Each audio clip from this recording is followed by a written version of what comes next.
This is St. Anthony of Padua Radtrad, and today I wanted to discuss a interview that was done by Taylor Marshall interviewing Calvin Robinson.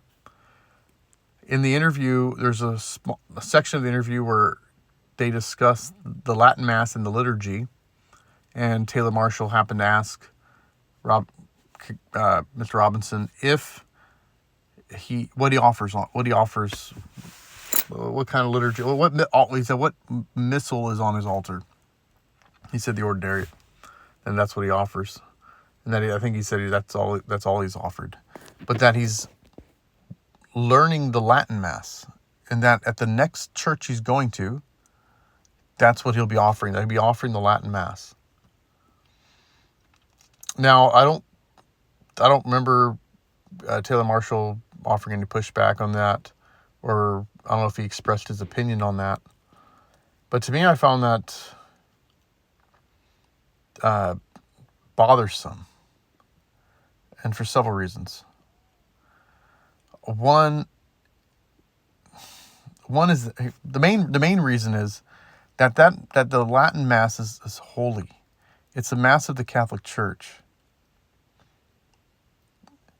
It's the perfect Mass, and it's to be offered by a Catholic priest. Okay, it's not some cool thing that anybody could pick up and decide that they're just going to offer it to people. Robinson mentioned that he wants to offer the Latin Mass because it's reverence, and it sounded like he said to encourage a belief in the real presence. It expresses a belief in the real presence. It's reverent, and he wants to just give that to people because in his mind he's a valid priest, ordained by an old Catholic. As they said in the interview, Taylor Marshall and Robinson, that he has the Dutch touch. I guess the old Catholics get their origin from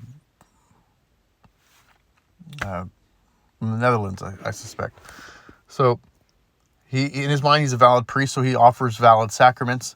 And this expression of the Mass, the Latin Mass, is beautiful, reverent, and expresses the real presence. So therefore, he wants to offer that to people.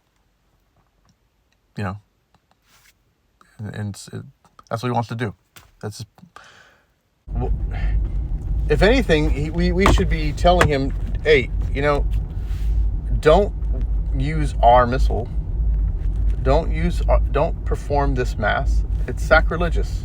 You should not even be doing it. Instead of saying, hey, yeah, good job, you should do the Latin Mass. You should offer it, and kind of encouraging him to offer the Latin Mass. We should be telling him to stop. Don't do the Latin Mass. Don't stop presenting yourself as. Join the Catholic Church. Okay? Get out of what you're doing. You don't have a right to perform the Latin Mass. The Latin Mass isn't for you to perform. So that you can gather a congregation of people to yourself, and that people can fake worship at this Latin Mass that you're offering. Okay? They're not worshiping God there. Whether you're a valid priest or not, because you're from the old Roman Catholic or old Catholic or whatever you call yourself, is beside the point. You're in schism from the church. You don't even believe the faith.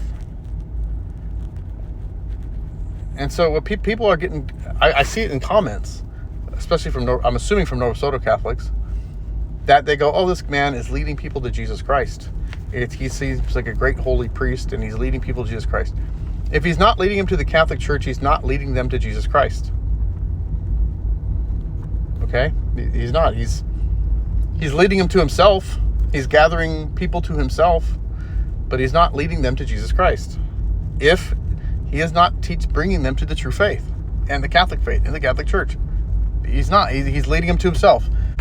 The dangerous part is that he's actually he's trying to do the true Mass. And when people like Taylor Marshall prop him up, they're doing people a disservice And they're leading people astray. Because people are gonna listen to him. They're gonna find him online, and they're gonna listen to him and think that we're all fighting the same battle here, and he's leading people to Christ, and he's against the liberals or whatever. No, people, he doesn't believe the faith. If he rejects the papacy, he doesn't have the faith. He doesn't believe the gospel. Because in the gospel, our Lord gave to St. Peter the keys. That's part of the gospel. That's part of the good news, that he set up a Catholic Church. That's the gospel. That's part of the gospel. It's in the gospel. And if you reject that, you don't believe the gospel.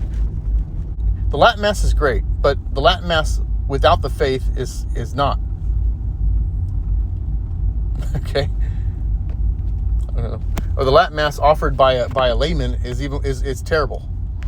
And a layman who doesn't even have the faith. So we, instead of encouraging them to offer the Mass, the true Mass, we should discourage. Say, no, do not perform that rite. That is a holy thing. What do we look? When we read in Scripture about Ozzy touching the ark when it was about to fall over, he tried to stable it because the ark was about to be knocked over because the oxen had moved and it was about to fall off the cart that it was being carried on. And Ozzy touched the ark to stabilize it, to do a good thing. God struck him down, okay? Because he didn't have the right to touch that ark. Who is he to think he can stabilize it? Right? Like, who gave him the right to put his defiled hands upon the ark? Okay, it's the same thing with Aaron's sons, who offered strange fire and were killed. Nadab and Abihu. They offered strange fire. They didn't perform the rite as prescribed, and God killed them for it. And so now we have this man who wants to offer the Latin Mass. He wants to offer the Latin Mass, and he doesn't have what is necessary. One, doesn't have the faith. Two, he's not a valid priest. We should tell him never to touch what's holy. Don't touch that holy thing. Please don't do a mockery with the true Mass. Please. Mr. Robinson, don't do that. I'm glad you're motivated. I'm glad you're interested in the true Mass, but be interested in it for the proper the reasons, not because you think it's nice and you want to offer it. You're not a priest. You're not a Catholic. This is a Catholic rite. This belongs to the Catholic Church. It doesn't belong to you and to anybody else who wants to use it. That's what should be told him.